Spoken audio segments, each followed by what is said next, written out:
not talking about peace. That is not something that we are likely to see in the near future. Hamas is still committed in word and deed to the destruction of Israel and the murder of all Jews. It still does play a role in Palestinian society, both in the Gaza Strip and the West Bank. And so I think we're a long ways off before we can talk about peace. But what we're looking for at this point is the cessation of hostilities and some period of calm and quiet. Israeli Prime Minister Benjamin Netanyahu wants to end the war in Gaza, according to Donald Trump. He says he's even agreed to, quote, the necessary conditions for a 60-day ceasefire in Gaza. He warned Hamas to take the deal. Otherwise, in the president's words, it will not get better. It will only get worse. That last bit all in caps, as is the way of Mr. Trump. So is Mr. Trump, the self-styled peacemaker, about to pull off a ceasefire in Gaza, following the one he engineered with Iran? Let's speak to Avi Mayer, founder of the Jerusalem Journal and former editor-in-chief of the Jerusalem Post. He's also a former spokesperson for the IDF. Avi Mayer, let me ask you this. Can you give us an idea of what Mr. Trump means by, quote, the necessary conditions for a ceasefire?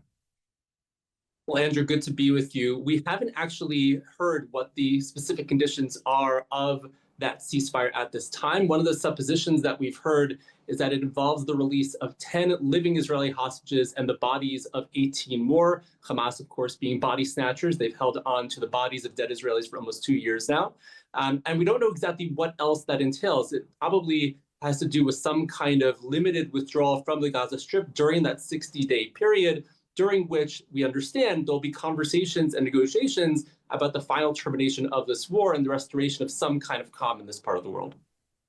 Well, if we don't know what Mr. Trump means by necessary conditions, do we have any idea what the Israeli Prime Minister would regard as, quote, necessary conditions for a ceasefire? Well, I think that one of the most important things on the Prime Minister's mind is how to ensure that Hamas does not re-entrench itself in the Gaza Strip and turn it yet again into an armed camp from which to attack Israel. I think that has been one of the priorities the Prime Minister has had over the past few months as the IDF has essentially exhausted its targets in Gaza. We understand that much of the IDF's work has already been completed. IDF generals are now speaking to the government and saying, please let us stop. Or, on the other hand, if you'd like us to take control of the entire Gaza Strip, that is the other alternative. But I think that most Israelis have reached the point where they're essentially done with this war. This war had very broad support at the outset. Everyone understood that this was a step that was necessary to remove the threat of another October 7th massacre. But as the months have worn on, as the number of Israeli casualties has increased, and as the threat to the lives of the hostages has only gone up, I think Israelis largely have reached the conclusion that it's time to end this war. And I can understand that. But when we spoke to Israel's deputy foreign minister earlier this week on the show, she said there could be no peace unless Hamas disarms. Now, again, I understand why you would want that, but is that really realistic? We understand that that is one of the possibilities that's been floated alongside the option of exiling the leaders of Hamas, those that remain, that have not been killed over the past 2 years. Perhaps removing Hamas from any formal governing role in the territory. But we should be honest, Hamas will continue to exist, at least ideologically, in the Gaza Strip. That's fairly indisputable. The only question is how we prevent it from rearming and turning itself into yet another threat to the state of Israel. And I think that will be top of the mind to the Prime Minister during his negotiations in Washington. And that is the big issue. And I'm not sure that anybody really has got much convincing to say about that. I mean, supposing there is a ceasefire, I can see how that could be negotiated. Some hostages are released and people stop fighting for a while. But what then? Because nobody seems to know what to do about Gaza. I mean, there would be no point pouring billions to rebuild it, only for Hamas to take it back again. And yet, what else could be done with it? Well, that's certainly true. And I think one of the questions is, what would the governance of Gaza look like after this war comes to a close? There have been various proposals floated, including some kind of consortium, including those Gulf states that have signed peace agreements with Israel, perhaps some limited role on the part of the Palestinian Authority that rules the West Bank. But I think that most players are of one mind. Hamas cannot return to any kind of governing role in the Gaza Strip. That is certainly off the table as far as Israel is concerned. But I was interested in what you said earlier, Avi Mayer, and I think it is significant. So you're saying that the public mood in Israel is now ready for a ceasefire. And if that could lead to an acceptable peace, then it's ready for that as well. It's had a number of successes under its belt. Hamas is seriously depleted. Hezbollah has been decapitated. Iran got pretty much thumped by the Israelis and then by the Americans. Ready now, you think, the mood in Israel for some form of peace if it's possible? Look, I think Israel's strategic posture has improved immeasurably over the past 2 years. I wrote a column about this just yesterday. I think we're in a much better position now than we were then. Israel, of course, was caught by surprise. Its military was caught unawares. That was an extremely painful moment.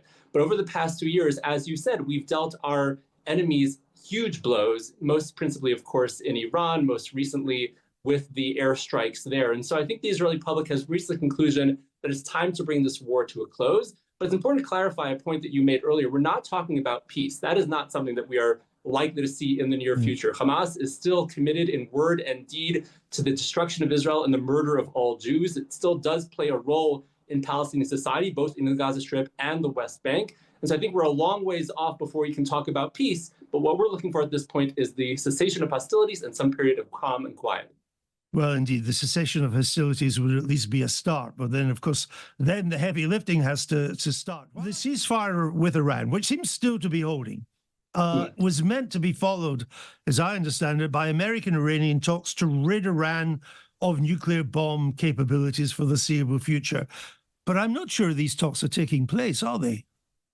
Well, they're certainly not taking place at this time. And I have to say, the ceasefire is holding only to a point. Just last night, we had to scuttle off to our bomb shelters as Iran's Yemeni proxy, the Houthis, fired yet another missile at Israel. I'm not sure how we can regard that as anything but a ceasefire violation, seeing as the Houthis are fully armed, financed, and controlled by Iran. But yes, Indeed. writ large, we have had a significant cessation in hostilities over the past week. And yes, the question is, what does happen now? Iran has remained firm in its stance that it will not give up its so-called right to enrich uranium on its own territory. The United States and other players have said that that is a non-starter. And the prime minister has agreed, I think, with the president that, of course, a diplomatic solution at this point is ideal. But the president has said that it may be possible at this point that an agreement isn't necessary. He says that enriching uranium, reaching some kind of nuclear bomb is the last thing on the Iranians' mind. Now, that, I think, may be some degree of naivete. I don't think Iran has for a second given up its goal of achieving a nuclear weapon. But if the United States and Israel feel that they can control that threat, can perhaps carry out limited strikes if necessary to prevent that process from restarting and those sites from being rebuilt, perhaps that will suffice for now.